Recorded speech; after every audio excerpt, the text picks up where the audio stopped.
There we are, everybody. Hello. Hey, hello, ladies. It's tea time. It's Tuesday, y'all. And I know we had an emergency tea time last night, but the emergency tea time was, in our opinion, the most important tea we've ever spilled because it was bringing you the third party testing lab results for the 10 pieces of paparazzi that we sent in to be analyzed at Waypoint Analytical. And tonight's guests are here to talk about those test results in a way more professionally than Jerry or I can, not being the experts in this area. So we've got with us tonight, I think if you were in Clubhouse last night, you might have met Eric Pike. We're calling him Eric Pike, the science guy, and we were singing the Bill Nye song along with it, right? Like, Yes. Eric Pike, the science guy. We're going to get him a Crack the Crown lab coat and making him official part of the team, right? And then, as amazing as this may sound, we actually got a note from Sarah, Miss Sarah. Do you pronounce it Katie? Yeah, it's Okay. Dr. Sarah Katie. I was like, it could be something else. I don't want to mess it up. Who has a PhD in analytical chemistry, y'all? Analytical chemistry is what was performed on our testing. So she has very kindly agreed to come on tonight and talk about what the heck happened with this jewelry, because I might have done some math errors last night and I might have given some percentages wrong, but I read the report correctly. But tonight we're going to talk about what those results actually mean to real people. So Sarah, I thank you so much. You want to tell everybody who you are and what you do and like how you found us? So I'm Sarah. Like Tracy said, I have a PhD in analytical chemistry. I work in a service facility at a university. We are not a certified analytical lab like these samples were sent to, but we receive samples from people to do analysis and basically figure out what it is. And so in analytical chemistry, we have lots of different questions. People are making new molecules and they need to figure out what they are. People need to figure out how stable their molecules are, if they're damaged by light or they're damaged by heat. How do you figure out the weight of a molecule? How do you figure out what atoms are in your sample? So all those questions and more we can answer with analytical chemistry. And I don't want to say Tracy was in over her head, but there was a lot of details about this technique. And I saw someone post about it on Instagram, posted last night's stream on Instagram, and I clicked over and was reading the comments and I was just like, I don't know. I got really fired up about it and sent a message. So here I am. And we thank you. Like so thank you for reaching out. It means the world to us. Yeah. And to let you guys know, Sarah has never had anything to do with paparazzi. She'd never heard of it. So she just stumbled across this crazy stream of craziness. And it was kismet. Like there's just sometimes people happen to come across into your life at the perfect time, and here comes. Yeah. So I'm happy to either talk about the different techniques that were used to analyze the materials, talk about the results, take questions, whatever you want to do. Oh yeah, we have a whole lot that we would like to talk about. So Tracy, how do you want to start this off? Do you want Sarah to explain the process of what we did and what we used to get the results of this jewelry? I would love that because we recorded the technician giving us some information, but we didn't ask him process questions because it didn't occur to us. So if you could just give people some understanding. The one piece of background that I want to give is that when we first sent the jewelry in for analysis, they received it all, they logged it all in, and then they contacted us and said, each one of these items has multiple parts and multiple materials. And in order to give an accurate diagnosis, you've got to pick what you want analyzed out of each part. So we did our best to pick the part of the overall piece of jewelry that was most likely to come in contact with someone's skin. For example, the paparazzi rings are made up of like a solid metal piece with a decoration on top, but the back is are like these little stretchy bands that are held together by latex, and the bands themselves are I feel like they're some kind of plastic. I could be wrong. Maybe they're metal, but you can crush them and take them off if you need to make a ring smaller, and it's not very hard to do. So I don't think they're very strong metal, no matter what they're made of. But we asked them to analyze underneath the ring, the part that would touch the top of your finger.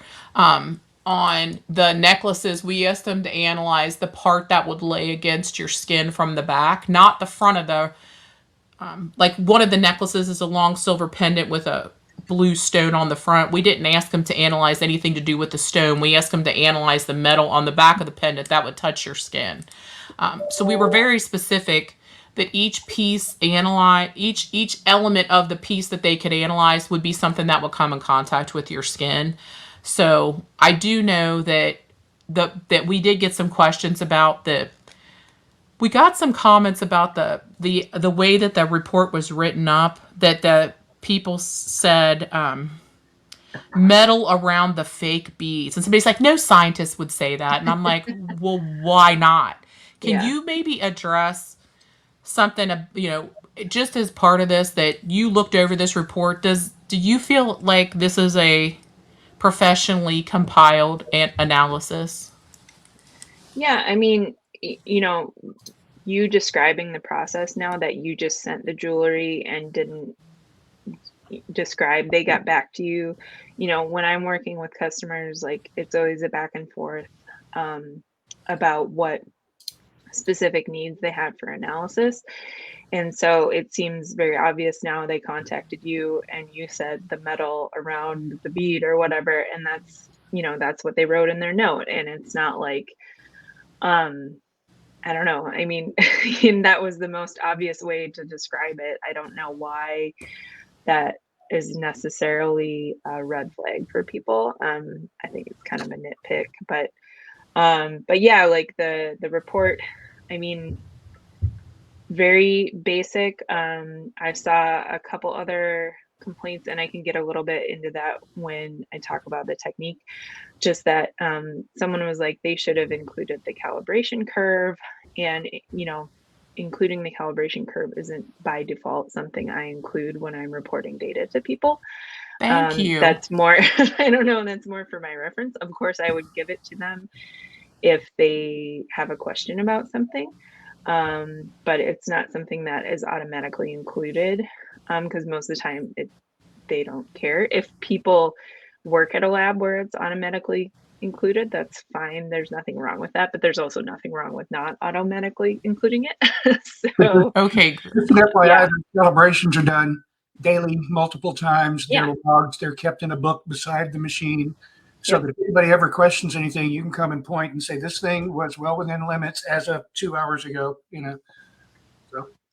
Yeah, and it's not, like you said, Eric, it's not something you necessarily are reporting unless someone asks about it, so in my experience. And I know this doesn't mean anything, but maybe I can explain also to some people who just are nitpicking on everything because they want this to be false so very bad so they can hold on to their $5 dream. I worked in the medical field and we did sterile processes, and you had to put in a logbook and you had to do your biologicals and your standards all the time. Well, when we deem something as sterilized, that logbook does not go with the report automatically. That logbook is there so that way we can do quality assurance and quality control. And there is a date and a check that says, yes, this was calibrated. Yes, this is correct.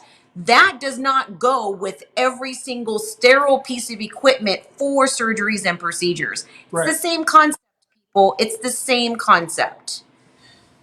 Yeah, absolutely. So, But yeah,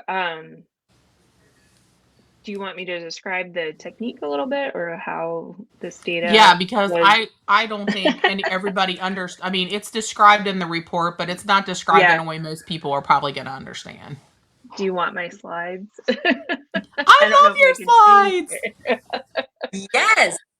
So y'all, this is good stuff. And all the people out there who want to debunk this, here you go. Here's some more info. If you wanna send them to me quickly in Messenger, I'll hold them up for everybody if that'll help you. Oops.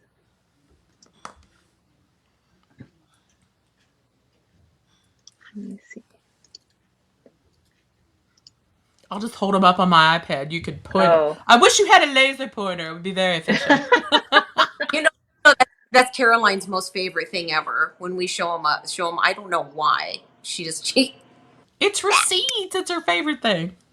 It is receipts. It is. Oh my gosh, this is like. It's okay. We're not on a time crunch. Don't worry about it.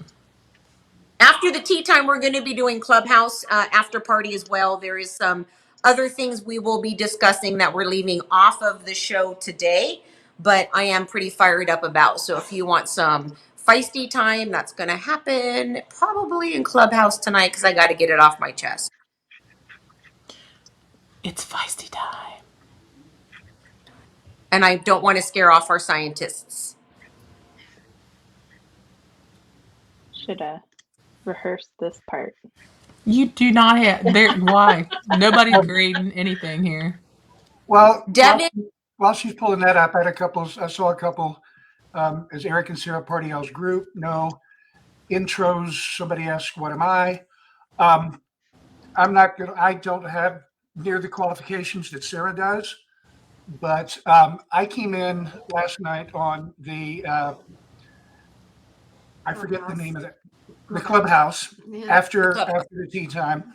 The reason I came in is because I live and work here in Memphis, where this laboratory specifically that they had it tested is located. I work with, I'm currently in IT, but I have a laboratory background from when I was in the Navy. I'm familiar with the testing procedures and photometry and light emitting. So I have an understanding of it. Not just that, but I had a personal understanding and a secondhand business relationship with an IT client of mine, and basically just came on to vouch, because the same people that are picking apart little bits of the report were the same one going, well, how do we know the lab's any good? How do we know? Yeah. This Waypoint Analytical is considered one of the most accredited and highly regarded, industrial laboratories in the country. So yeah, and I've got a background in science and a half decent way of making things understandable. So, well, and that's not to say this technique exists in a lot of other labs. It's fairly common. If you don't believe this lab, send them to another lab. I'm going to tell you about this technique, so you can certainly Google their analytical facilities across the country that do this type of analysis. So, yeah. And while we're waiting for, I wasn't going to mention it, but I'm not going to mention the name. I'll do that in Clubhouse so you guys all know. But the elites in paparazzi jewelry are grasping for any excuse to say that this is not accurate. One had the nerve to say that they called and we told the lab that they can release any of the information, that there is no privacy, release the info. So now they're trying to say that because the lab said we did not hand it to them, that we literally took non-paparazzi jewelry, put it on paparazzi tags, resealed the packages that looked then, and they look like paparazzi jewelry, but it really wasn't paparazzi jewelry. That's how much they're grasping for ridiculousness. These were another reason I volunteered last night. I said, I'm boots on the ground here in Memphis. If they kept the jewelry and like for instance, on just ground off part of the back of the ring, I'll be glad to walk in their office and see if they still have the samples. Thank you. Yeah. If you guys have given a release, I Yep. mean,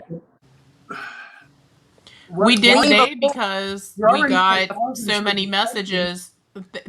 Someone wrote a note. Someone named Joseph Perry wrote a note and said that they were going to sue us for lying. And what the lab tech didn't, the lab contact had no idea what to do because their standard response is that our results are confidential to this client. We're not releasing them. So we wrote back and said, and confirm the lab results to anybody that calls. I said, just don't give out Tammy's personal information because Tammy Ferris was the actual liaison to the lab. I said, just please don't put her personal address out for the world to see, but confirm everything else. And I just felt really badly for the lab because they didn't sign up for that kind of harassment. But Right. Now the lab is literally getting harassed by these paparazzi Yeah. people. Of course, it's ridiculous the levels they'll go to. And they're also saying that we faked the chain of custody. The chain of custody is chain of custody. The lab is not going to lie about the chain of custody process. This is an accredited lab, people. They get in trouble if they lie. I don't They understand what. lose their license. Yeah. Yes. They can lose accreditation, license. This company has been in business for almost 50 years now. Longer than I've been alive. Correct. They have a whole hell of a lot more to lose by faking a chain of custody or lying about some jewelry that means absolutely nothing to them. Correct. Well, and my response to everybody has been, we did this testing. We paid for it out of our own pocket. We don't have anything to prove. We shared the lab results with everyone so that they could take them into consideration. But we also had the lab specifically take photos of the pieces that they took in before they were taken apart for analysis, and also the name that was written on every single package, and said, seriously, if you don't believe our lab results are accurate, go take the same pieces of jewelry to a lab of your choice and have them run for the same analysis. And Sarah, I asked you this question before we came on, and I said, if someone takes the jewelry to another lab and has the tests run, what should they expect to have the results be? Yeah, I mean, within the bounds of manufacturing, but also it's like, okay, if the manufacturing processes are so inconsistent that you would expect very different results from, well, that's another problem entirely. But I mean, yeah, if you're analyzing the same portion of the jewelry, you would expect, within an error bar that you would get a similar concentration of the materials that you're looking for. So, but yeah, that would be expected. Now let me repeat what Sarah said for those of you who don't understand in the back, which we know that we have to deal with a lot of people who don't understand in the back. If you take the same piece of jewelry, the same portion of what we tested, meaning you can't take the link at the top, but we tested the backing that touched the chest. If you take the same spot of the jewelry that we chose to test, same pieces, you're going to get the same results. I hope the people who are super slow can understand this. I think I have my slides uploaded, so I can go through them now. Okay. I swear to God. And to make things super simple as we're moving into this, to stick to some basics for people, number one, is this jewelry lead and nickel free? No. Okay. I lied. I don't know what it's doing. Anyway. Oh, she's not lying about the lead and nickel free. Oh no. I'm like, oh, do I have to? Maybe we should do this without the slides if she's having a hard time. The other question I have. Say, don't stress about it. Okay. You know what we can do? You can email them to me later, I'll put them up. I saw your email. I'll email him now. So, yeah. So this technique, and mainly I just wanted to show you rainbows because this is all about rainbows. So, this technique that was performed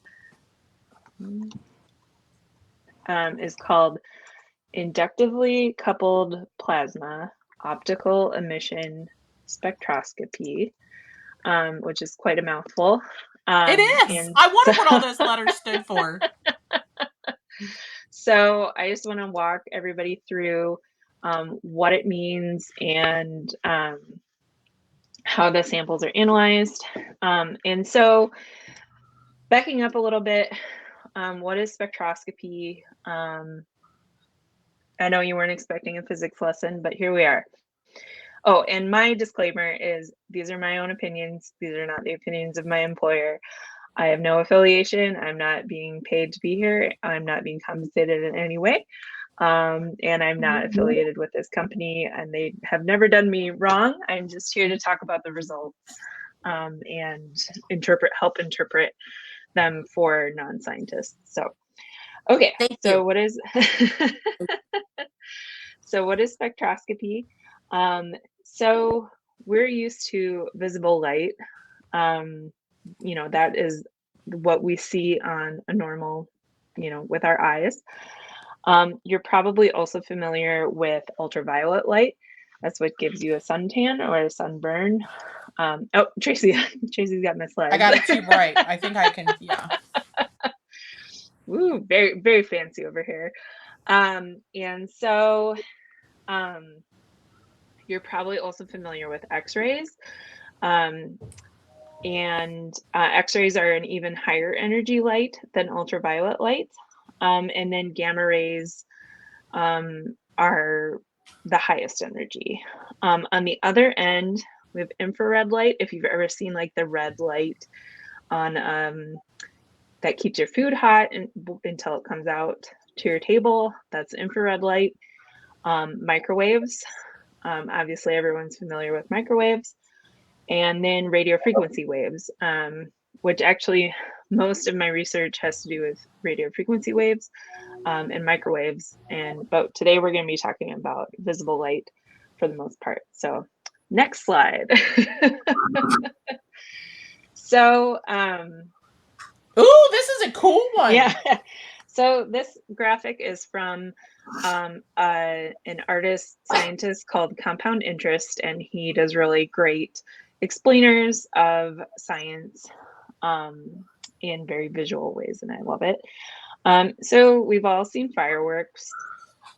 When fireworks explode, what's happening is, well, there's some sort of gunpowder or propellant or whatever that's causing the explosion, but then it's actually lighting metal materials on fire. And so the different colors that are in fireworks are caused by different metals. And so like magnesium metal is a very common one, is a very bright white. Lithium is red. Sodium is like yellow. Copper is kind of a greeny blue. And if you've ever had a bonfire and there was a piece of trash in the bonfire or something like that, and you had a green flame, there could have been some copper trash in the bonfire. And so I feel like that wasn't bright enough. There we go. That's better. Okay. So, these are all different colors. They're all different wavelengths. Back to that visible light spectrum, all of these different colors are all different wavelengths in the rainbow. So Roy G. Biv, you've been there in art class. Blue light is a shorter wavelength and higher energy, and red light is a longer wavelength and lower energy. So next slide. So ooh, pretty. This is a pretty one too. So atoms actually give a couple of different lines. And so when you're seeing the red of a lithium spectrum, it's not actually just one line. Like that's just the most dominant emission line that's happening. And so all the metals have different emission spectra. That is usually going to be a couple of different lines. And some of the wavelengths are going to be emitting more strongly than others. So if you go to the next slide, Tracy, I have some examples of different metals. So lithium, sodium, like potassium, calcium, you can see have a bunch of different lines, but you can see ones that emit more strongly. And so like arsenic is like 500. Yeah, all of these lines here. So, okay, so the next slide is very wordy, but we're going to talk about this technique. So this is from a company that makes the instrumentation, is Agilent. They make a lot of different scientific instrumentation. And so in this example, they are using sulfur, lead, and phosphorus as the atoms that they're trying to measure in this fake material. So this says solutions are prepared using conventional techniques of quantitative chemical analysis. That doesn't mean anything to a normal person. So how is the sample prepared? And Eric had talked a little bit about that earlier. These samples, so in the case of the jewelry, whether it's a bead or if they clipped off a part of the metal, and then it's dissolved or digested in nitric acid. Basically, you can't dissolve a metal in water for the most part. It's just going to sit there, or it would leach out very slowly. And so nitric acid is a way to digest this metal very quickly. And then so those calibration curves we were talking about earlier, a bunch of different solutions of different concentrations are made, and those are run through the system to get the calibration curves. And so Tracy had mentioned in her in the tea time last night about how the company, the amounts of some of these elements were so high that the company was going to have to recalibrate their equipment. And basically there's a range of concentrations that are, that they expect. And the range for some of these items was way out of the expected range. So they're going to have to do a whole new calibration curve for these specific samples, which is just a lot of work to get all that done. Yeah, the guy seemed very reluctant to have our stuff back. He's like, listen, no thank you, man. Just no thank you. I'm sorry. I've had samples like that too, where people are like, can you do this incredibly tricky, complicated, time-consuming thing? And I'm like, no, get out. I don't want your money. If anybody has saved the results, the Money on My Mind white ring with the astronomical cadmium was one of them. You'll notice almost all of them's got a dilution factor where they diluted the acid of 100. That one they had to dilute it to 1,000 just to be able to measure. So they did 100 times more than the others. And that's what she's talking about, where they say they basically have to come off of a standard run, recalibrate the machine, stick it back in there, and start all over, So. Yep. Yeah. And I mean, my conclusion from that report was basically some of these items are just made from cadmium pretty much. So, which, we were discussing earlier today is Proposition 65, right? That banned lead and in California in jewelry above a certain level. And then manufacturers of these low-cost jewelry items replace it with cadmium as another soft, inexpensive metal. And to the point, so it's sort of that legislation had the domino effect that now cadmium is the metal they use.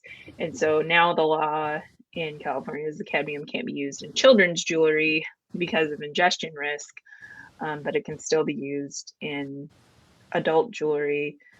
But obviously, if you have children or pets, you have the risk of having these items in your household. So, so back to the technique. Once you have your lines, your calibration curves, then basically you tune your instrument to the different frequencies for the specific elements, and they're basically picking one emission line for the various elements and measuring the intensity of the light that is emitted at that frequency. And then where that intensity falls on the calibration curve, it gives you the concentration. And the results in this one are reported in milligrams per kilogram, but yeah, I mean, it sort of depends on the, you know, how the samples are prepared and whatnot. So Tracy's got my next slide up. ICP is inductively coupled plasma. It's a super, super hot fire of 6,000 to 10,000 Kelvin. For reference, the surface of the sun is 5,800 Kelvin, and your living room, at least at my house, is about 293 Kelvin, or 68 degrees Fahrenheit. So very hot. That is, yeah. The reason for this is the metal needs to be a vapor. And basically we want the atom to be by itself. We don't want it connected to any other atoms. And so running it through the very, very hot flame achieves that. So on the next slide, Tracy had mentioned in last night that another individual, not a certified lab, but just a private individual, had done X-ray fluorescence. So X-ray fluorescence is another technique used for detection of metals. The ICP OES is a destructive technique. Obviously, we're dissolving our samples in nitric acid. We can't get them back. The nice thing about XRF is it's non-destructive, but it's not going to be as quantitative. So it can tell you, yeah, there's lead in here. It can tell you there's a lot of lead or there's not very much lead, but it's probably not going to be as specifically quantitative as the ICP OES. Again, so really, if you were going to choose to do something where you were doing levels like this, would you have chosen the ICP, or would you have chosen the? I feel like A, B, C, D, E, F, G. I'm just saying. So would you have chosen the dissolve method or the gun method? I mean, it really depends. You know, that the benefit of the XRF is it's non-destructive, and so if you want that material back or you don't want to destroy this jewelry, you know, so X-ray fluorescence is very handy for maybe analyzing an precious artwork or something where you're trying to understand what chemicals are in a particular pigment to authenticate it. Now, something like a mass-made jewelry item, maybe you aren't carrying as much. It kind of comes down to availability, cost, time. If you want the ppm concentration of the everything in there, you're gonna have to go with the ICP OES. If you just want to know what's in there, then XRF is quick. Yeah, because I mean, our thing was we don't care if it's destroyed because it's mass produced, like you mentioned, right. And we got multiples of the pieces that we submitted. We wanted to know what the real nitty-gritty analysis of what was in the report was. Yeah. So I feel good that we did the right. Yeah, someone said, and I worked in a lab and XRF guns told us how much lead was in the object. Yeah, I think it tells you approximately. I don't know enough about XRF, but it's probably going to give you a ballpark number. Now, when you're talking trace metal analysis, I don't know sort of the limits of detection of those techniques, but obviously the individual who ran the XRF saw that there was lead and cadmium. They were, especially in those objects that were just made of cadmium. Yeah. Yeah. This is cadmium. So, yeah. So, my last slide, so there is a ton of concern about poisoning, and there's a ton of discussion about, well, these metals aren't necessarily poisonous unless you ingest them, which is true to a certain extent. But, like I said, environmental degradation, pieces chipping off over time, salt, sweat, heat. We don't know how these materials will hold up over time. One concern I expressed earlier was what, when these objects come from the manufacturer, are there layers of dust on top of them? Are they clean? That's another thought that I had. I don't know how true that is. I had suggested to Tracy that it would be interesting to wash some of the pieces and do, then you would be doing like a very trace metal analysis to see if there was any dust. Because yeah, people who are saying this isn't a risk because it's, it's a large object that I'm not going to eat. That's very true. But little kids eat things. And, things degrade. So, and then just the environmental concerns from having lead. Lead is my big concern. I don't know enough about cadmium. Cadmium seems to affect us guys the most. What's that? So cadmium, it seems to affect the guys the most. Oh, really? Maybe that's why it's not on my radar. So, yeah. So I don't know, but from a personal standpoint, environmental lead remediation is a huge concern of mine. There's a ton of lead pipes, lead paint, environmental lead that has not been remediated, and it causes neurological issues in children. And that's a huge concern of mine just as a chemist. That has nothing to do with this jewelry. That's my concern. So, and when you raise the issue of the manufacturing dust, this is what it made me think of. We're told as consultants to open each piece of jewelry and inspect it for damage when we receive it, because you only have 3 days to return a piece. As a consultant who buys it at wholesale, you only have 3 days to contact the company and report broken items. So we are encouraged, I've always been encouraged to open each piece and inspect it for damage. If there are trace amounts of dust in this, one piece being opened may not, explode enough into your air to be damaged. But if you are a very active seller and you are buying hundreds and hundreds of pieces a week and you're opening those packages and inspecting them for damage, and I'm not saying everybody does that, but I'm saying if you do, each time you open that package, in your opinion, are you potentially releasing that dust into the air? Like the air, is it, Yeah. And, and we had discussed earlier, like, if there is a residue, you get it on your hands, you touch your face, you're not washing your hands after touching every piece of jewelry. And so it's just like, with chemistry and with heavy metal exposure in particular, the dose makes the poison.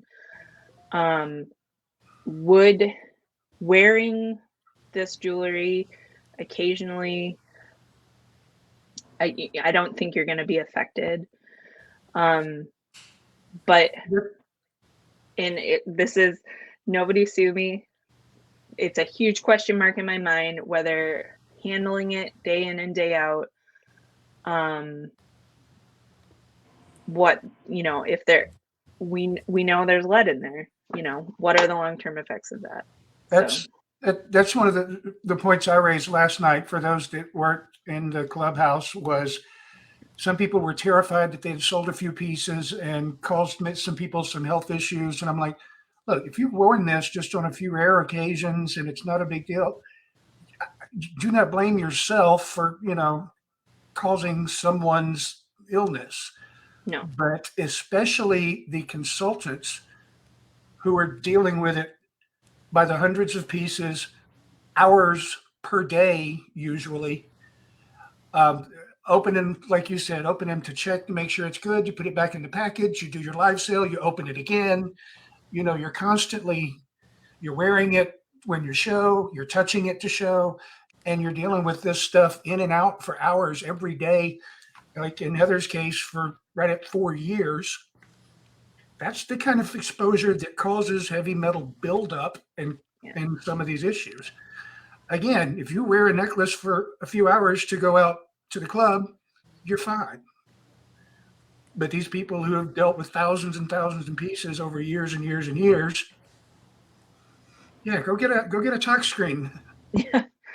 Now I want to say you are fine if you don't have a nickel allergy.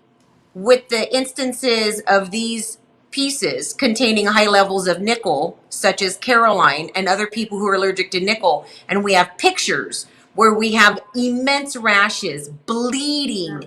These people are affected by wearing the jewelry. Now, what he's talking about, hypersensitivity or an allergy, that's a whole different creature. Okay.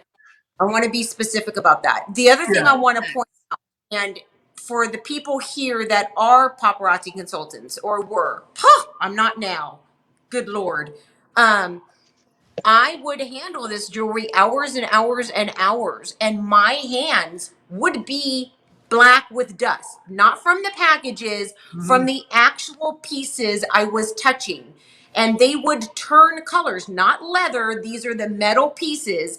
And literally, it would be from the elements coming from the pieces. And there's not okay, I'm going to try to calm down because I'm feisty. There's not a damn paparazzi consultant out there who actually slings this piece of shit jewelry to tell me that your hands are clean at the end of a show, because they're not. There is dust, chemicals, and particles on these pieces, period. Okay, we can move on. But yeah, Eric raises a great point. The surface allergy is a totally, that's more of an acute injury. Like, you take the nickel away, hopefully that reaction would go down. Not to say that couldn't cause, a scar or some other permanent damage, and obviously discomfort. But the other concern, is being exposed to, trace amounts of toxic metals day in and day out. It's really hard to say what's in that black stuff that's all over your hands at the end of the day. I don't know. But if the thing is that metals oxidize. Everyone has a rusty whatever in their garage. You touch that, your hand is orange. Well, iron oxide is not toxic to you. You're probably, I've taken iron pills, I think it's iron sulfate, but still, iron is not toxic to you in normal doses. So you touch that rusty thing in your garage, it's fine. It's not a big deal. But what oxides are on the surface of these jewelry is an oxide forming. Is that rubbing off onto your skin? What is it? So that's a huge question for me.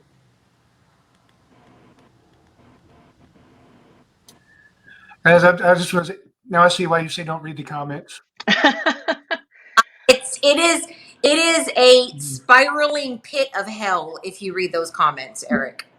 Which I'm doing it now because I know the information we're giving, and I'm like very kind of all over the place, squirrely anyways, and but sometimes they anything too stupid, but maybe I'm not looking hard enough. So don't look, girl, don't look. I am looking. There has been some very good questions, but Just in case there are some people out there who've just checked in, making the smart ass remarks, we're talking about actual industrial laboratory testing results. These are not bullshit allegations. This is not something we're making up as we go. We have numbers in front of us. And this isn't funny. I mean, It's not Exactly. funny. Thank you, Heather. It's not funny. It's not a fucking joke. Sorry. I'm sorry for your scientists who don't, guys. It's not a joke. It's not fun. This is serious shit that we're talking about because of the shit that paparazzi had us selling. And any of you who think it's an effing joke, you should wake up because the results are real. What's in this jewelry is real. What we're talking about is real.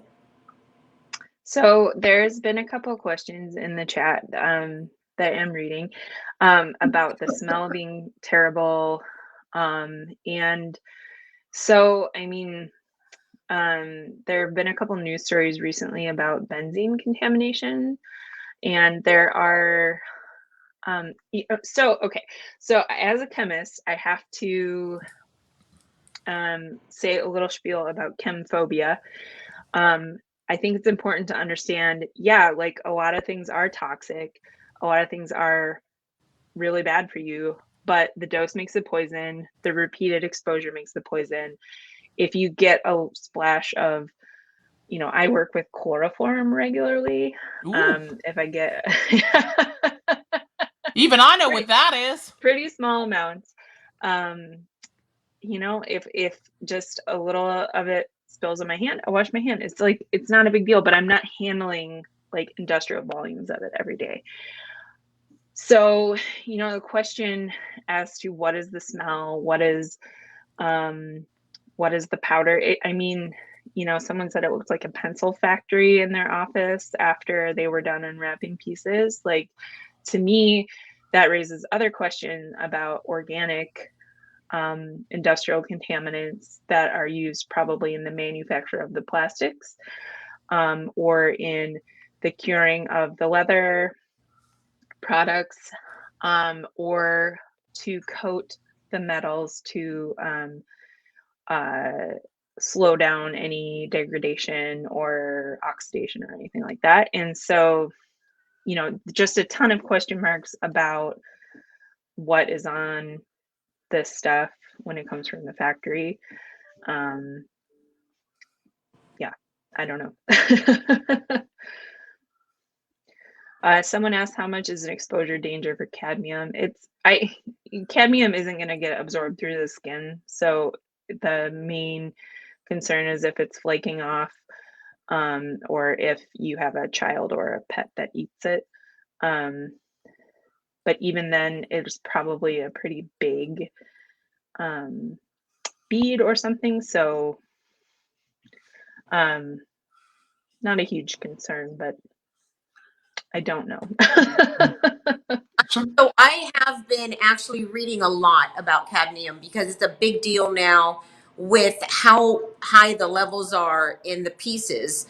And it was believed that they were using a lot of cadmium in place of the lead because of being more strict with the lead contents in the jewelry. And I have read just the most recent article that states that now it's just like both, because cadmium is incredibly inexpensive, right? So this is why it's in a lot of cheap costume jewelry. And although they have believed that cadmium does not have transference other than being ingested, they do believe that that's not exactly true anymore. So there's a lot of questions regarding how cadmium is affecting health of people. It's starting to circulate out there. Just want to let you know.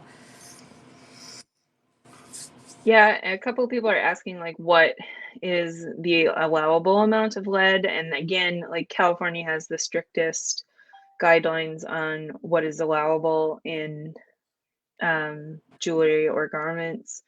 I don't think there are any regulations on nickel. Nickel isn't really so much toxic as it is, again, an irritant to some people. Yeah. Someone says the pearls smell like acetone. A very common industrial solvent is ethyl acetate, which is used in a lot of making polymers and things like that. So So I do have a question in regards to the levels that both of you have seen in these pieces. A lot of people are asking us what would be the safe way to dispose of the pieces. And I have this question too, because I don't have just 5 pieces. I don't have just 25 pieces. I probably have 10,000 plus pieces, right? And I don't think putting this in a landfill is safe. I could be wrong. So I don't know, not every county has a household hazardous waste disposal, but you can look into that. You know, the plastic pieces, honestly, I wouldn't be concerned about them more than any other plastic that you have that you throw away. I mean, plastic waste is obviously a big concern generally, but the thing that concerns me are the metal pieces, and not all of them had lead. You know, some of them the lead amounts were quite low, but some of them it was sort of shockingly high. But then, you know, you having 10,000 pieces and, you know, however many couple hundred different varieties, it's hard. You only sent 10 in to get tested. So I would probably just contact your household hazardous waste or your county waste authority and see if there are any avenues for disposal through them. So, because they're going to take your lead acid battery or something like that too. Hazardous waste. And then somebody also mentioned last night, if you have if you're in a metro area especially, and you have one heck of a metal recycling center, sometimes they are also equipped to put stuff down or do whatever they do with it and separate it, because they can still use it and stuff. Somebody had mentioned something similar. One of the first things I said earlier was talking about absorption versus inhalation and ingestion, because somebody made a good point. They said basically, if you cut an iPhone down and break down all of its pieces, you're going to find that it's just as, if not more so, toxic than this is. Well, that's true, but you're not putting an iPhone in your ear. You're not wearing an iPhone, touching your skin all this time. And like we keep saying, while some of this stuff is not going to be inherently dangerous immediately, long-term exposure, Sarah mentioned the breaking down the pH, the acids, pieces always flake off with the metal plating on the back. And while the plating on the outside may be great, it may be the stuff on the inside that's really bad. Either way, the stuff's breaking down and you're coming in contact with it. And long-term surface exposure does equal ingestion to a point. It may not be orally or inhaled, but it's still being absorbed into the body. So Tracy, quick question, because I want to bring something up that's very valid. Do you have what Paparazzi has on their website right now handy to read regarding the jewelry and what it contains? The reason why I can pull it up. That's great. Tracy has a much more beautiful reading voice than I do. I have a hard time not inserting F-bombs, but I'm so angry with Paparazzi. But what I find interesting, and Tracy's going to read this, is what they claim their jewelry contains. They don't mention high levels of arsenic in these, they say, trace alloys. Wait, she's going to read it to you. And you guys let me know how accurate that seems. The other point that I want to bring up is we tested 10 pieces. 9 pieces out of the 10 came up extremely high levels of dangerous metals. That's 90%. Now, I'm not a mathematician or a chemist, but I'm pretty sure that that is correct. 90% came back extremely high and dangerous. 1 came back okay, right? We can send in 20 pieces next time and see if that's still the same. 80% comes back, 10%'s okay. that pretty much gives us a really good idea on how many pieces Paparazzi has out there that is actually following what they have on their website as far as what these pieces contain. So all that you can find on their website currently is this little blurb about our products. It's very, very small. And it says, what's the most important thing to know about Paparazzi? It's fabulous fashion for just $5, every piece, every day. If that's not enough, you'll also be glad to know the Paparazzi products are one of a kind, featuring original design, style, and feel. Always changing, buy it when you see it, made in China, and available only through our consultants. So I'm going to look through and see if I can find more about the products. There's another one that claims that they're Prop 65 compliant, and it says what the jewelry contains. Well, we know that I was going to say, we know that they sent that through about the consultants to the consultants, but I'm not seeing it on the website. So let's read that. I'm going to continue to look through and see if I can find it. I'll go through all the pages and scroll to the bottom. I can tell you they've got 3 different tabs about their privacy policy, but nothing about the jewelry content. So I know that our admins are watching, so Tracy can stay engaged. If the admins would kindly look through that for me, or anybody else on here who has access to their website, that would be great. The other thing, we will read then the email that Paparazzi sent their consultants to reassure them that their jewelry is safe. Do you have that email handy, Tracy? Yeah, I'll pull it up. We're going to read that to you then, because I find it very interesting what they claim that this jewelry contains and what we found are 2 totally different things. And this, in fact, makes them fucking liars. Sorry, fucking liars. And it's hilarious because just a few weeks ago it said literally lead and nickel free, and then they changed the website and it said lead and nickel. It says nothing. It said compliant, and now it says nothing whatsoever. So this is a letter that the Paparazzi sent out to their consultants. It says, "Dear consultant, we are writing to address misleading and false rumors regarding the contents of Paparazzi jewelry. Paparazzi Accessories meets applicable safety laws and regulations in the United States, including California Proposition 65, which is one of the most stringent consumer laws in the United States, even though some jewelry may contain trace amounts of lead and nickel.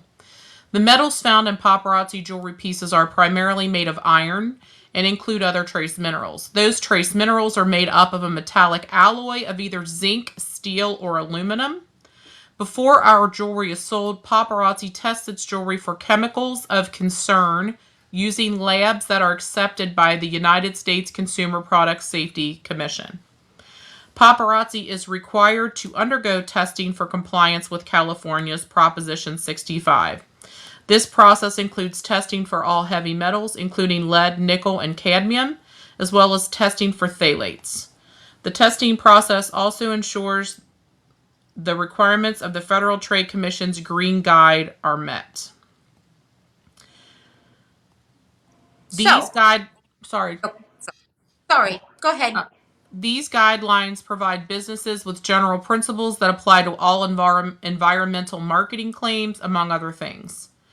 Pursuant to the Green Guide, a company is permitted to describe an item as quote-unquote free of or quote-unquote does not contain a certain substance, even for a product, package, or service that contains or uses a trace amount of the substance if, number 1, the level of the specified substance is no more than that which would be found as an acknowledged trace contaminant or background level.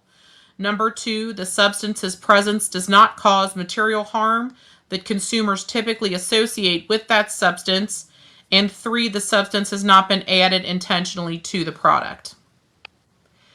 We are confident that our products are safe and pose no danger to you. Unfortunately, this issue has been and continues to be misrepresented by individuals who have no basis for their claims and are using it in an attempt to undermine Paparazzi's reputation. Paparazzi firmly stands by the quality and viability of its testing and the safety of its products. So that is the most recent I just find it insane that they're claiming to test for cadmium when some of these pieces are made of cadmium. It's like, Now, what are I you going did to find test? in the It's help made or of about cadmium. section, someone just sent me, what is the jewelry made of? And correct me if I'm wrong, one of the admins, but I believe that this information is available only to consultants, not to consumers who just log in to shop. So somebody tell me if that's right or wrong. Just somebody text me whether that's right or wrong. I think that this is in the information that's only available to consultants, but it says, what is the jewelry made of? Paparazzi jewelry meets applicable consumer safety laws and regulations in the United States. The metals found in paparazzi accessories pieces are primarily made of iron and include other trace minerals. These trace minerals are made up of a metallic alloy of either zinc, steel, or aluminum. Before our jewelry is sold, paparazzi tests its jewelry for chemicals of concern using labs that are accepted in the United States Consumer Protection Safety. This is exactly what they put in the email. They do add in this, paparazzi accessories are not hypoallergenic. Some of the paparazzi products are made of actual leather, while others are made of synthetic leather or suede, which is a mix of plastics and fabric. It is the same type of material found in many shoes, jackets, and other apparel. While some people may be more sensitive to the smell of these items, it is not harmful. Removing the bracelets from the plastic they are packaged in will help the smell dissipate more quickly if desired. Some of the bracelets and rings may have latex in the elastic/stretch band. Paparazzi recommends that those persons with sensitivity to latex buy the suede or leather bracelets instead. That is the extent of their what is our jewelry made of. Okay, so somebody's telling me it shows up in a Google search. But I did not see this linked to any page on the website. So when I clicked through to this, helpsoutdocs.com, I didn't see that this was. This is more like of an like you'd have to search hard to find it. It's not available. Yeah, it's not part of the just click through. It's just it's something to find when if you Google it. So to me, that's not easily accessible by a consumer. But that's my opinion. So which doesn't mean anything, I guess. I mean, as a consumer who has no, knowledge of the brand, I did click around this afternoon, kind of looking for some guidance on the website about what the jewelry contains and whatnot. And I mean, I don't know. It's something else that strikes me is you all are being very transparent about where you have sent this for testing. And the company is saying, well, we send them to acceptable labs that are certified in the US, but they're not being transparent. They're not showing you the lab reports. So it's like people who are genuinely thinking that you fabricated this. Well, where's their lab report? That's what I was thinking. We've asked for them. That was my thought. I'm going, okay, if I'm running a multi-million-dollar company and my representatives are quitting by the hundreds and I'm losing a crap ton of money, and we have a group here that is producing numbers on paper from a reputable source, I'd be the first one to jump out and go, okay, hey, you guys, we've told you it was safe. You want proof?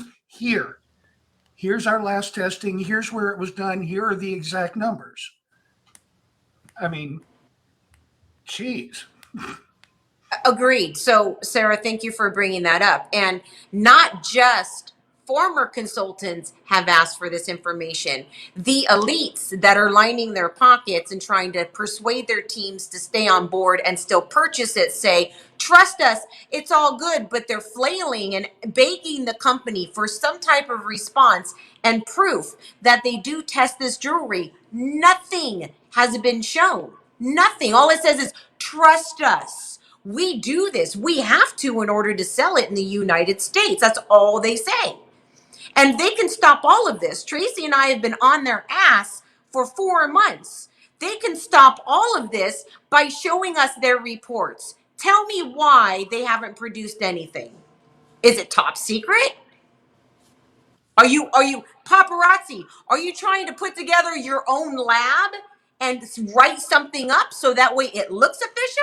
Because meanwhile, we're going to start sending out more jewelry with reputable testing companies to test more of your pieces. So you better get your ass in gear, because there's a whole lot you need to explain.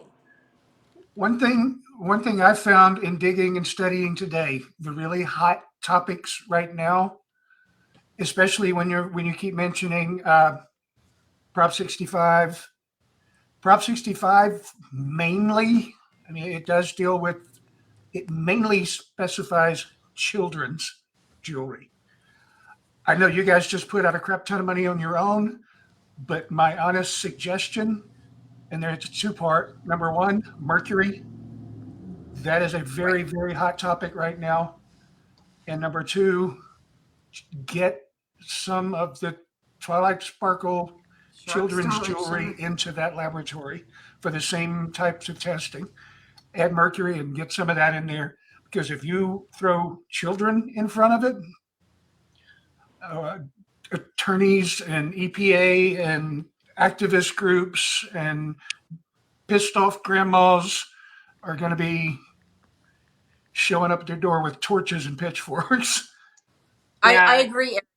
Definitely our next, sorry to let you know, Paparazzi, but we're very transparent here.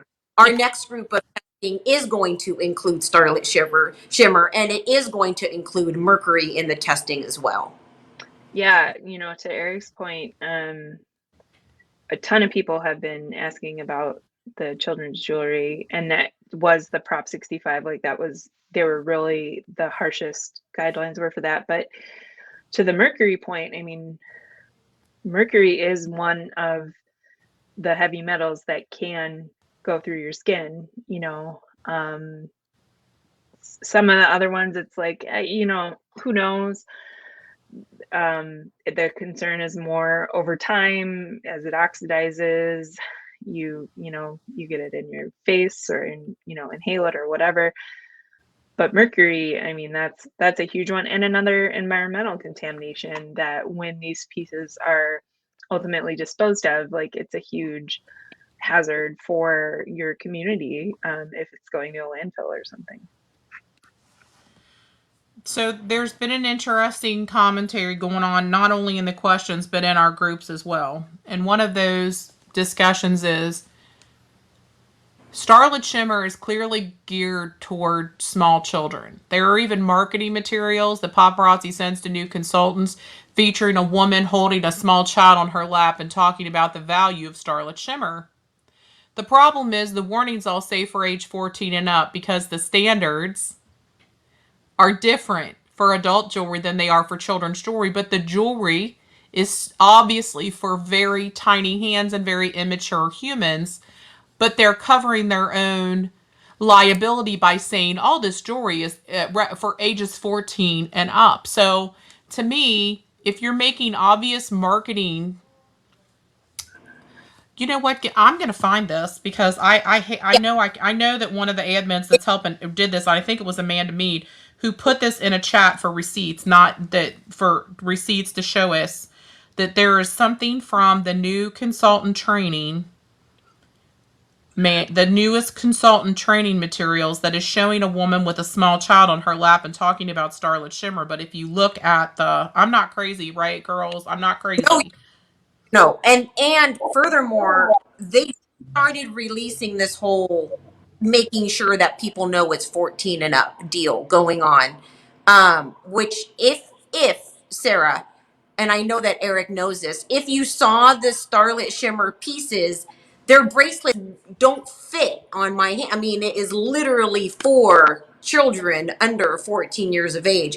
And if that doesn't scream shady, there was a reason why we decided not to test the Starlit Shimmer this round, but we knew for sure it was going to be in our second round, because we honestly, and I'm being 1000% truthful, we did not think that this jewelry was going to come back this horribly high in these products. We thought we were going to have some traces of lead and nickel. Okay, Paparazzi assholes, you lied about being lead and nickel free. It was just beyond our astonishment and beliefs that these numbers were this high, and it's disgusting. It's horrid. It's absolutely horrid for them to say their product is completely safe and only has trace. They're insane. They're insane. I'm sorry. We're also the parents of a 13-year-old.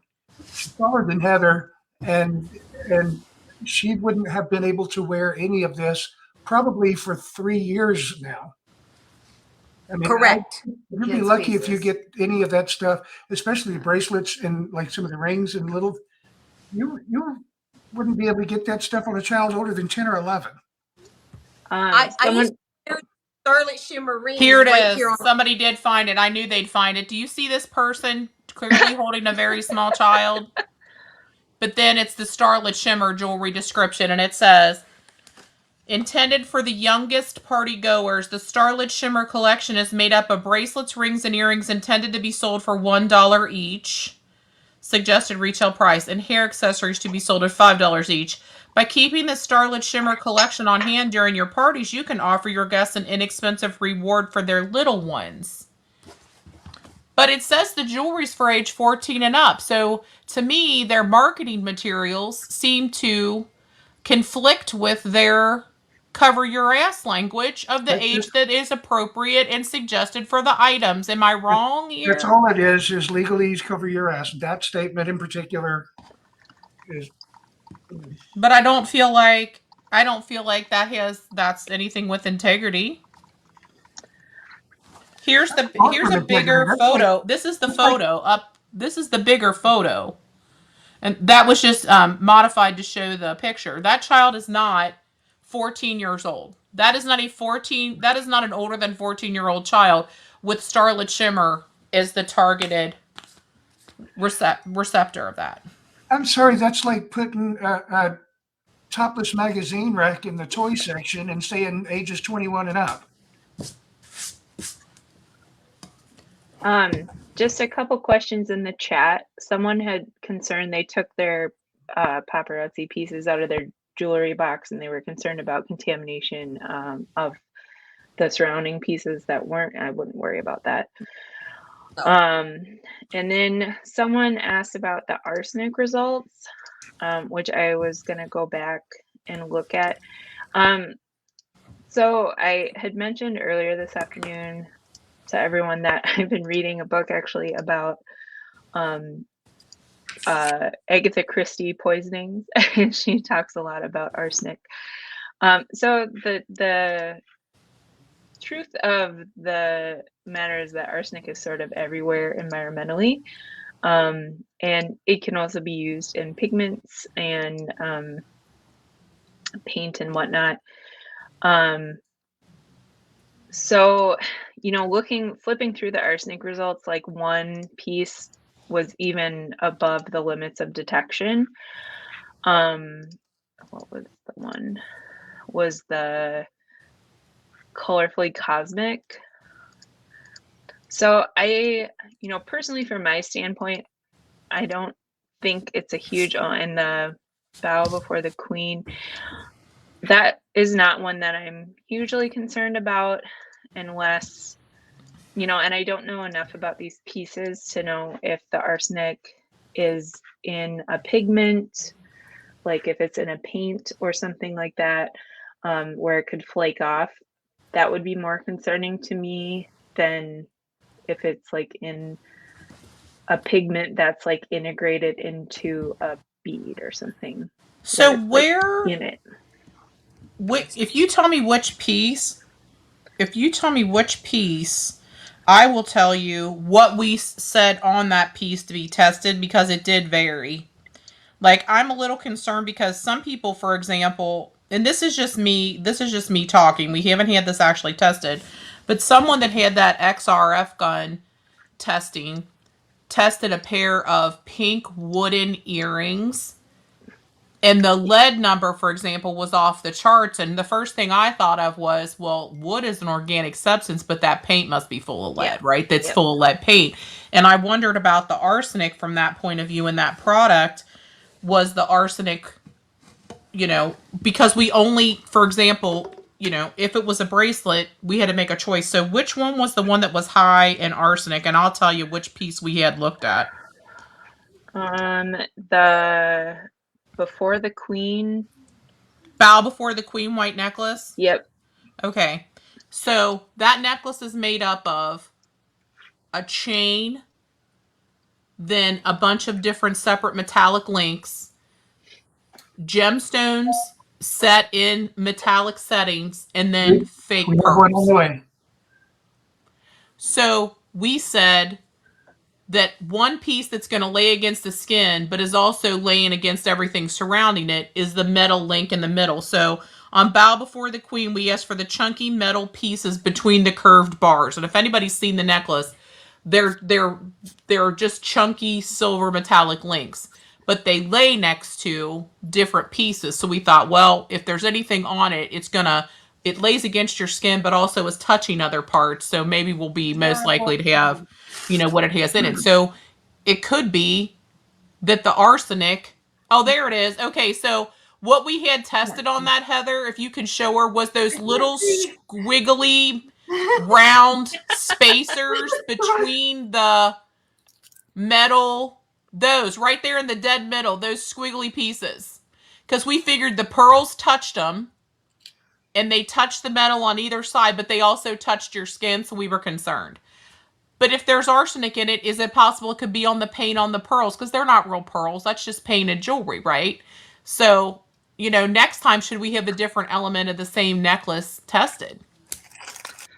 Yeah, it's hard to say, again, like that one isn't, I don't know, that value isn't like concerningly high to me. The ones that are the concerningly high are the ones that are basically pure cadmium, and then the one that is like the camera chic black bracelet with the really high lead content. And that one, I believe we picked, it's made up of plastic beads and metallic beads separated on a latex stretchy band. And we picked the silver part that the tiny white beads are set in. Like, we were very specific because it has these spacers with gemstones in the middle. Like, it's crazy. We had to be very specific about the parts because they could only test one part at a time.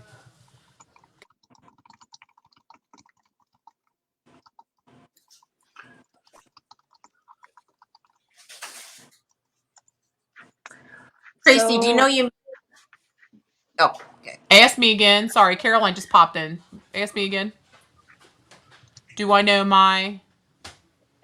I was asking if you knew you were muted. That's all. It looked funny, but then I realized that you did know. Oh. So Andrew is asking me a question in chat, and maybe Eric can talk about this again. So he just says, can you confirm that that some of these pieces were 80% cadmium? And I haven't looked at the numbers. I mean, the cadmium numbers are crazy high, which sort of indicates to me that it was basically mostly cadmium of the material that was tested. And Eric pointed out that the samples that were crazy high cadmium were diluted by a factor of 1,000. Yeah, for both of those that were like 800,000 parts per million, and yeah, they're both like 800,000 parts per million. So right, 79.9 on one, or 799 on one, and 810 or something. 819 on the other. Yeah. I mean, and what about the high levels of arsenic? That's what, and for me, honestly, when this was tested prior to, it was about a couple years ago when I started asking questions about Paparazzi jewelry and their testing, to actually the company themselves, by the way. which I got zero response from. Shocker. And that was when I was a consultant. I was alarmed by the arsenic levels. And Eric, should we be alarmed by those arsenic levels in these pieces? I'm always alarmed by arsenic, but I mean it kind of gets a bad rap. Like she said, arsenic is kind of all over the place, and you come into contact with these things a lot more than you think you do. But again, my problem with it is the long-term exposure, the people dealing with it all day, every day. Sarah, what's the one that's in almonds? It's not arsenic. What's the poison that you get from almonds? So, cyanide. Yeah, Cyanide. I mean, that's just an example. People freak when you hear the word cyanide, but it's in almonds. You eat almonds, you're going to eat cyanide. But yeah, and arsenic is just very common in groundwater, in dirt. I mean, but it's that whole exposure over long periods of time, and especially when, like you guys said, people got black hands. You don't know if it's dust from a warehouse or if it's dust from the metallurgical process, and so seeing the word arsenic doesn't freak me out. Seeing it in high concentrations over long periods of time, that kind of does. I agree. Knowing how much jewelry I had in a 1,500 square foot house, I was their top buyer and seller for years. Knowing how much jewelry I touched every single day and what I was exposed to, and I know for a fact how I felt my last 2 years in paparazzi, I have high concerns. So I'm just Googling around, and again, this is drinking water, so it's something that you're drinking all day, every day. The drinking water standard for arsenic by the EPA is 0.01 parts per million. So the jewelry was like 40 parts per million, was like one of the, or 80. But that's, again, to that point of, can it be powdered? Can it chip off paint or residue or oxidize or whatever? Is it on the surface?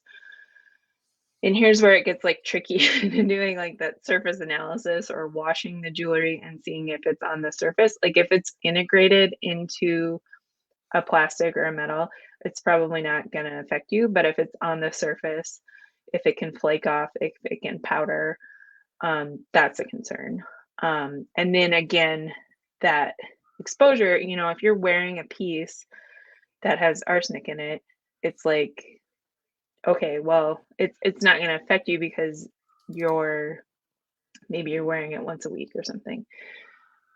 I've got, and it's just not that much, but if you're handling that day in and day out, it's hard to say. We're kind of falling on the Prop 65 as our gold standard here. Prop 65 levels for what's considered safe arsenic is 0.06 micrograms per day inhaled, or 10 micrograms per day ingested or absorbed other ways besides inhalation. That's micrograms. That's thousandths, of a gram. Yeah, and I mean something like that, where if it's a paint, if it's a surface, and you're touching that, like that microgram, you might hit that pretty easily. So someone in the chat just said, "Thank God paparazzi never made tongue rings." No lie. Yeah, like the valve. Or those nose rings where you would just literally be sniffing it all day long. Yeah, like that bow before the queen, that's got 83.8. That's 8 times the normal limit. Obviously you're not absorbing 83.8 every single day from that, but I'm just saying that's got, that's got 8 times the limit. Well, and you just don't know where necessarily where it's coming from, if it's the surface or if it's integrated, and how quickly these things degrade or, yeah. Right. Okay. One little off subject for this, but one thing that people mentioned last night, and I know we're not going to get into it because it goes into individuals' banks and how they did things, but just an FYI, PayPal has basically said they're about this far from not doing business with Paparazzi accessories anymore. If they're not already, if they haven't put already. We called, Heather called today, and he was like, "Wow, that's a lot of transactions, and you want to dispute every one of them." She said, "Absolutely." So he said, "Okay." Went through several of them with the phone, and he was like, "We've gotten so many of these you would not believe." Now he said, if they haven't already, I do believe the higher ups are about to stop doing business with Paparazzi altogether. So, And that's just one of the first dominoes to fall, I hope, with financial institutions who are all considering chargebacks for fraud and false advertising. That when there is no way to pay for your paparazzi jewelry when you purchase it except to show up to the warehouse with cash, I think we'll have made an impact. now, and I have I don't say that to hurt anybody who's currently still doing it. Don't get me wrong. I don't see how they can still be doing it at this point, but I didn't say that to hurt anybody's financial means to continue doing that. However, when it's gotten to the point that one of the largest financial institutions in the world will no longer deal with this company, it tells you something. So, and that's transactions with Paparazzi accessory is the payee. It isn't transactions with individual people who hold PayPal accounts that may sell the products. No. Paparazzi LLC. However, I will say this was just one guy, customer service, who said this to me. But well, we had someone explain. I had heard that before. Yeah. We had someone explain the process of chargebacks and what the impact is to the payee. If there is enough of a volume of chargebacks based on their bad act, and at this point, we have gotten absolutely no one tell us that their valid chargeback has been responded to. We've had some people say they attempted to do a chargeback with their financial institution, bank, credit card, whatever, said that they weren't doing them before a certain period, after a certain period of time had passed. But not a single person who has gotten the process underway, who has initiated a chargeback, has gotten a denial because Paparazzi has not responded to any of them that we have been told about. I think that speaks volumes. There's a reason why Paparazzi has a rating of F with the Better Business Bureau, because their history with the Better Business Bureau complaints, according to the Better Business Bureau pages, that they have not responded to any of them. Paparazzi's system of response seems to be none, period. So the people who have gotten chargebacks processed through their financial institutions have all been granted their chargebacks because there's been no response from Paparazzi. So the bank says, my understanding of the process, which I have not initiated any yet, because I have been gone from Paparazzi for almost 2 years, and my transactions, for example, with PayPal, it's too far back for PayPal to do anything about it. But some of our credit card companies sent me paper statements and said I could do it on paper, and they'll go back up to 5 years. So I'm still working through mine. I haven't started it. But the information we've received is that once a chargeback is initiated, if it's with your bank, Paparazzi's got 10 business days to respond. If it's with a credit card, they've got 30 business days to respond. And so far, nobody has received any rebuttal, and everyone's chargebacks are either confirmed or they're waiting for a timer to tick down. The financial institutions and credit card companies and banks have received no response at all to date. So I was told today that so each individual charge, it has to be disputed. So every time they disputed a charge, Paparazzi got an email every single time. So I know for me, that was a lot. I mean, over, it went all the way back to July 4th because they went back 180 days. So that, that was a lot of, yeah, exactly. This is my American Express statements, and it's not my only credit card. So that would be that. Imagine how many emails they're going to get when you go through each individual charge, because they have to do it separate. If everybody that is watching this over there in the comments does the same thing, almost everybody's guaranteed to get okayed simply because they can't answer that many freaking emails. Imagine the thousands and thousands and thousands of emails that are going to pour in if they get one every time somebody, every time somebody disputes a single charge.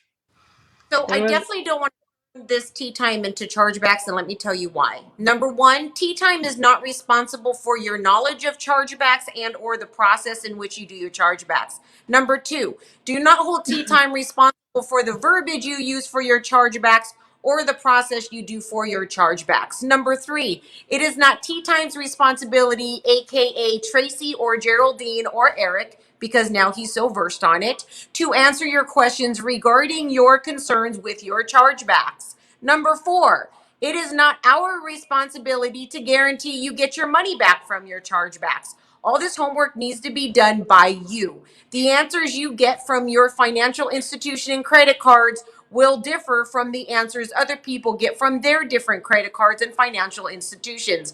Please do not contact us thinking that it is our job to hold your hand in the tedious process of chargebacks. Thank you. That is my Jerry, I'm sorry. I'm sorry for making you kick It's okay. off. No. I'm actually glad you brought it up because I love when I hear that people are taking their own action. We get a lot of questions about is what should we do? Well, people are telling their stories about what they've done. They're explaining to you what they've done and what their responses have been to encourage you to take action on your own. But what we're not going to put up is a guide on how to do chargebacks because it's been crazy. It varies by account and institution. You've got to do your own research. We cannot give you that answer. Hulk called them and said, here's the list. Everyone that says this right here, I want to dispute it. You have to pick up the phone and do the work yourself. Yeah. Print out your statements, highlight your stuff, call your people, do the work. Right. Don't email us. Don't ask us for specific. We are so busy, y'all. We give you the information over and over and over again, and now you're trying to say, I got it denied. It's your fault. No, baby cakes. It's not our fault. No, that's your business, your deal. We can't even talk about how you charged it, who you charged it to, what you're trying to charge back.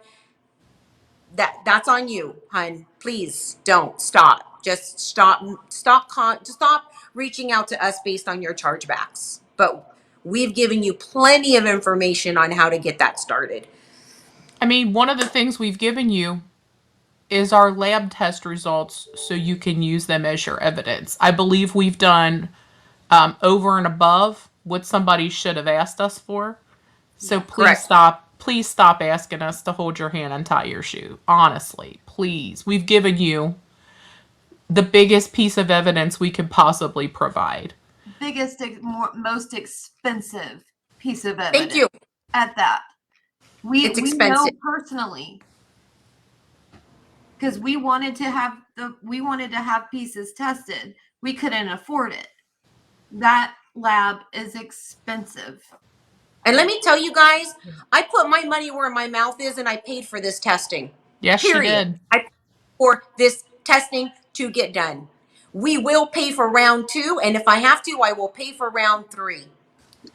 Okay. And furthermore, I spend a lot of time away from my business now cut in half, so it's not like I'm rolling in money. I'm not Mrs. Warbucks. However, this is so important for me to get the information out there And so you can choose to look at it and evaluate what you want to do or not. No sweat off my back. Yeah, But you know what's just been I've really loved about this conversation especially is I feel like our next round of testing will be so much more effective from our point of view because we'll know exactly what to ask for, what pieces, to focus on. You all have been invaluable. And Sarah, we yeah. probably didn't even get to the part where you were going to talk about the actual tests. Sorry. I think we did talk about. Okay. I think we did talk about the results, for a fair bit. So, but just a couple things that popped in my mind while we were talking about this is like you're exactly right that having gone through this process once and then like me barging in and saying, hey, let me explain some science to you, like you are just going to be much better educated consumers when you go back. And just to the point of like it is expensive, and because these equipment are expensive, I had one of my coworkers tell me that we had probably a $15,000 repair on one of our instruments because something broke. We didn't do it. It wasn't us. But it is, but that's why these labs exist, right? Is because a normal person's not going to buy a $500,000, multi-million-dollar piece of equipment, which is some of these instruments cost, $10,000, $50,000. Some of them cost $1 million. And the reason these labs exist at universities, the reason they exist in the private sector is so that people don't have to buy that equipment and that expertise exists in a centralized way. Mhm. It's expensive, but the reason is because we have $15,000 repairs. So yeah. That's okay. So we charge people even at the university, we charge the research groups too. So And a lot of people contacted universities with chemistry departments and asked if they could do the testing, and a lot of them said this is just beyond the scope of what we do and recommended, different private labs to us. I'll touch base with you. I'll send you some information. There may be an avenue for you to get some testing done, not through me, but through another facility. Especially if people are like Cheaper? yeah, people well, are I feel like the mercury issue has been brought up so much, and we didn't do it the first time. We've definitely got to do it the second time. And Caroline wants to make a public service announcement. I do. Okay. Hi guys. I'm trying to move away so they can see you. They don't need to see me. It's fine. Okay. Hi guys. So, about the testing, if you are interested in donating to our cause for the testing, there is a link called milkshake/crack the crown that is pinned in the comments of every business page, and that link will take you to a variety of links, and at the bottom of the variety of links is the PayPal donation. So you can click that and you can donate as much or as little or even none if you don't want to donate to our cause, our PayPal. And also I wanted to give a shout out to everyone watching on both YouTube channels because we never shout you guys out, but you guys are awesome too. Yeah. Thank you guys. That's all I had to say. Love you guys. Thank you. Yeah, milkshake.com/crack the crown. Is that accurate? It's not exactly milkshake. It's like without the vowels. Oh, I don't know. Anyway, she pinned it somewhere. It's pinned somewhere. Yeah. But we actually made Crack the Crown into a civic organization, a registered civic organization with the Internal Revenue Service. We have our own FEIN and we have our own bank account now. And that's, one of the things that's important to us is transparency. So if we get donations in, there'll be, people can look and see what the donations are. Right now, what we're focused on is testing expenses. That's what we're collecting for. We are still working, of course, on a legal fund as well, but I think that the testing is the most important thing, and that's where our focus is headed. So if we can get more bang for our bucks, that'd be great. And if you can't, and I understand, if you can't contribute, one of the most helpful things you could do if you can't contribute is just to share. Please share the information, share what we're doing, and share that we have a link for donation because somebody might have $1 or $2 laying around they'd be willing to throw in the pot. And I mean, there's 1,507 people on here watching, according to StreamYard. If everybody sent $1, that would have been, we could have gotten 20 more pieces tested. Well, maybe because we have to throw in some. So, okay, maybe I didn't math correctly again. And I want to say last night when I was reading the thing, I made a mistake and I said something had 11.3% arsenic or something in it. It was totally wrong. It was like 0.013%, and I cannot math. So someone pointed out where I'd made a big old math error, and I thanked them in the YouTube comments. But I did, I read the parts per million off correctly, but I did not translate that correctly in the math in my head. So sorry. And whether or not you want to pick apart one reading of arsenic off of 10 pieces that was done wrong, the truth of the matter remains. Paparazzi Jewelry told us for 10 years that it was lead and nickel free and completely harmless to you. Now they changed it, and now we have proof that it does contain both lead and nickel, and very questionable on how it supports Prop 65. This is a fact. It's pretty freaking simple. Pick it apart all you want, really, honestly. So I'm probably oh my going gosh, to sign we just off got here. some donations live. Like, thanks everybody. That's amazing. Unless, I'm going to probably sign off unless others have any other questions for you. But no, I want to Sarah, we can't thank you enough. Thank you so much. This is fun. I want to thank you, honestly. Like, you coming out of the woodwork and volunteering, knowing us and our crazy story is amazing. So thank you so much. I hope we stay in contact with you so we can let you know what's going on.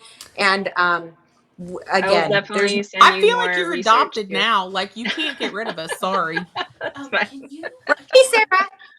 So thank you so much. And we're going to thank Eric for his time again. And he has now been adopted. So he's going to be perfectly indoctrinated into the Tea Time Clan. And we're going to be on Clubhouse right after this for the after party on Clubhouse. Sarah, if you've ever done Clubhouse, you can definitely join us. It gets a little salty there, but that's what makes it fun. So we're definitely going to be doing that. All of my people on my channel, which is 702, are saying thank you so much, Sarah. And thank you, Eric, for your time. It's been amazing. And they appreciate you so, so very much. So thank you. You guys, thank you for this tea time. I'm going to let Tracy say what she always says. See you next Tuesday. This is Feisty. That's Tracy. These two are amazing for your time. And we'll see you on Clubhouse. Thanks, everybody. Thanks, guys.